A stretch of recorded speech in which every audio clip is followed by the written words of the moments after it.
coming in about Roth IRAs, and here to answer your questions, Michael Wagner of the Welch Group.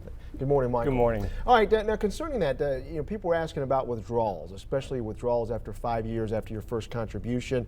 The tax ramifications of that. It's kind of complicated. Explain it. Absolutely, it is certainly complicated. One of the things with the Roth IRA distribution is it a qualified distribution? To not have a penalty, it has to be what's considered a qualified distribution. Okay. To be qualified, it has to be after 5 years after the Roth IRA has been open, and also it has to be after the person has turned 59 and a half years old to avoid the 10% penalty. Okay. But there are a couple of exceptions to this rule, like anything within the tax code. One, if the distributions to purchase a first home, up to $10,000 of that is excluded from the penalty.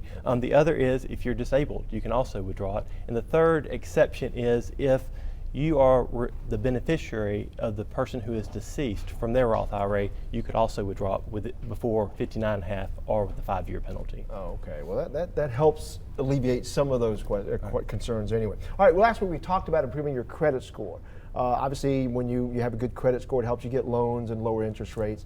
But people wondering, like, if I have a lot of credit cards with zero balances, okay, they're thinking I have a good credit rating, and I want to make it better by closing some of those accounts. Not a good move, is it? No, and you get conflicting information. Experian on their website has that if you close a lot of accounts very soon, at one period of time, it could actually hurt your credit score.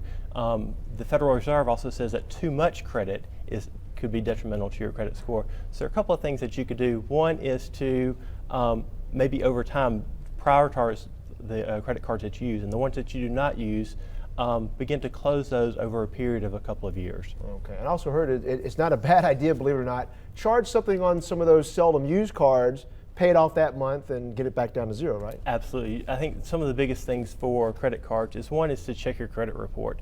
I mean, anytime you have to know kind of what's on your credit report before you can help to start to improve your credit score. The other is to set up bill reminders. I mean, it's easy to forget to pay if you have a lot of different credit cards to remember to set those up.